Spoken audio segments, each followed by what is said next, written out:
Hey, yo, welcome to the State Road Show. So today I want to talk about what to expect going to jail or prison from prison staff. But before I do that, if you enjoy the content I'm pushing out, please hit the subscribe button. I appreciate everybody that subscribed to my channel so far. I'm almost at 1,000 subscribers. If you can help me get to that, I really appreciate it. Now let's ride on this.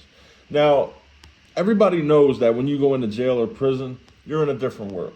You know, like, it's not the Taj Mahal. You know, it's not a place with the best employees. But saying that, let me give you a couple examples. Today I want to talk about the nurses, the doctors, the caseworkers, and the guards. Let me start out with the nurses. Now, when you get locked up, especially in Philly, I'm talking about Philly right now, but it's universal in a lot of places. First, you go in to the nurses after waiting.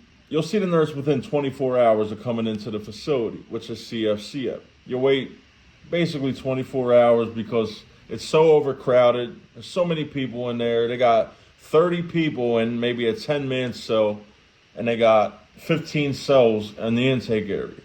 Now, you go into the nurses station, they ask you for urine, they take blood, they put the tuberculosis test in you, and read it in 3 days later to see if you're good, get your height and weight and things like that. Then they start asking you questions. Now, when it gets to, did you have a drug problem on the street? If you say yes, which I have in the past because I did, the whole attitude, the mood, everything changes.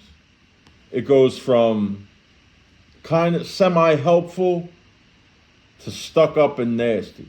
They just, the whole thing changes. And that's a judgmental part of people. But what do you expect working in a prison? I mean, seriously. At least 90% of dudes that come in there were at least smoking weed. When I'm talking about when it was illegal, but they were at least smoking weed.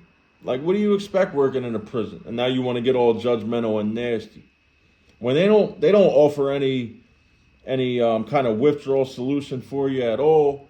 They do a little bit, with a couple things here and there, Benadryl, stuff like that. But that's so unprofessional for you to, change the whole mood, and you can feel it.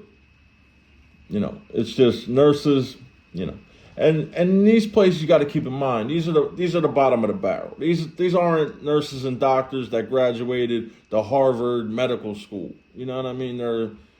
They probably went to fucking ABC college and, got their degree that way. Couldn't cut it on the street, so, we'll go into a prison where we don't have to do shit. Now, let me talk about the doctors real quick. There was a dentist we had in one of the places I was at, and his nickname was Dr. Death. He was a 70-some-year-old man. It takes some strength to pull out a tooth. He was breaking people's teeth, trying to get it out, struggling, things like that. I had a tooth removed from him, and he was just it felt like he was about to put his feet on my chest and pull my tooth out. I was about to tell him to stop, but he eventually got it. But that shit was painful as hell. Yeah, Dr. Death, man. If you were in CFCF, before, you probably know who Dr. Death is. And he was a weird looking dude, but that doesn't matter. So like I said, you're getting the bottom of the barrel here. Doctors. Now, I told you in my last video, after getting beat up by the cops, I go into a new facility. The doctor didn't even look my way and signs off on me. Once again. So, only thing the doctors in there are good for are giving you the Skittles pack. Now, it's like a cup full of pills that's supposed to help with withdrawals, like Pepto-Bismol in there, Benadryl, shit like that. But if you need anything else, you're pretty much screwed. They're not sending you to the hospital for anything unless it's absolutely life-threatening. And a lot of times, that doesn't even matter because you're in jail. I seen a dude have a stroke, an older guy. He wasn't that old. He was probably in his 50s. Have a stroke on the block. And it took them 10, 15 minutes to get there. After the emergency call went off. Why? Once again, because you're in jail and prison. You're dealing with the worst. Now, let me talk about the guards real quick. You know, the laziness of COs is legendary. Everybody knows they're lazy. You know, fights going on around them. You know, they're slow to get to it, or somebody's getting severely beat up or stabbed. You know, they're gonna lock themselves in the bubble.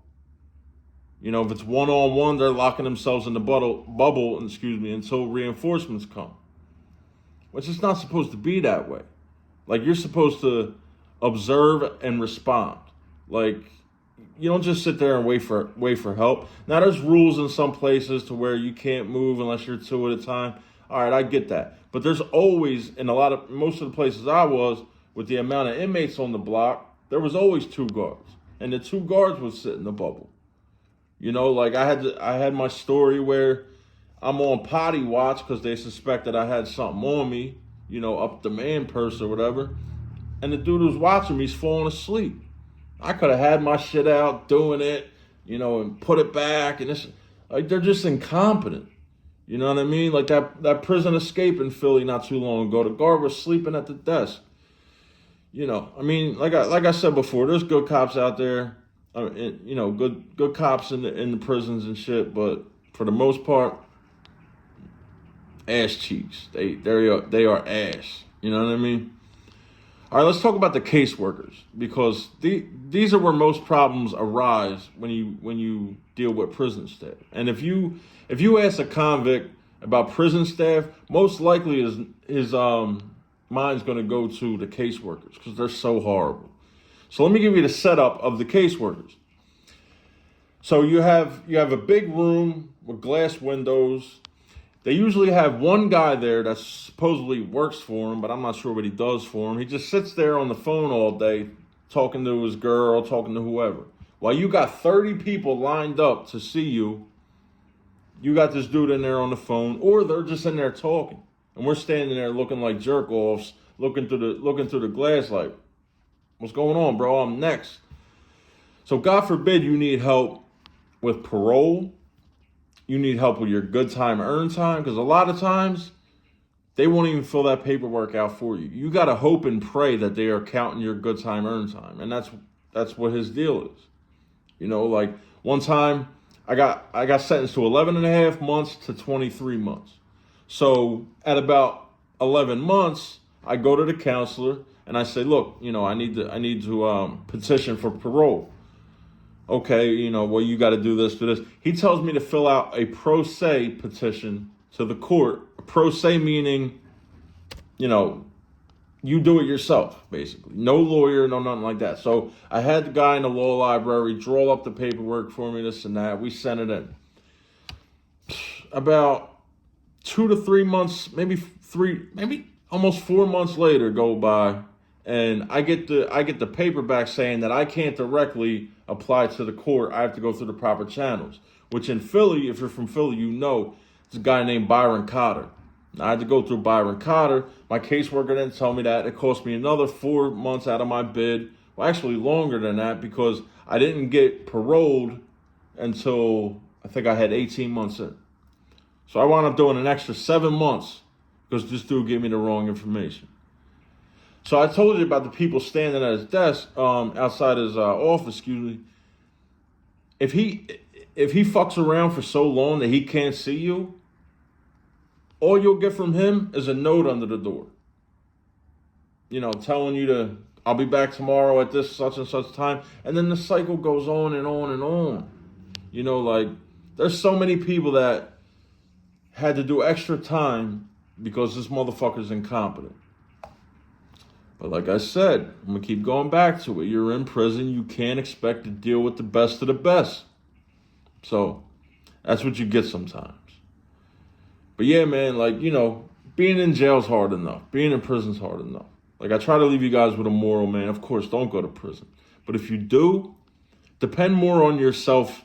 Depend more on your family. You know, don't go up to the prison staff for every little thing, because you might wind up worse than when you started out. If you can hold off until you're going to get out, like if you're in jail and you got a little something, you know, wrong with you, they tell you, if they find it, you know, get it settled on the street, man. If it's not life-threatening. And like I said, that's not even 100%. But try to avoid these people as much as possible. Get your family to get in contact with, the lead public defender who handles petitions. Don't go through the caseworker. They're going to give you bad information. But anyway, let me know what you think in the comments. Let me know the experiences you might have had with prison staff if you were ever locked up. Like the video if you like the video. Like I said before, I appreciate everybody that subscribed so far. I really do. We're going to keep this community rolling. And until next time, this is Kenzo, State Roadshow. And remember, it's cuffing season. Don't give them no fucking reason. I'm out.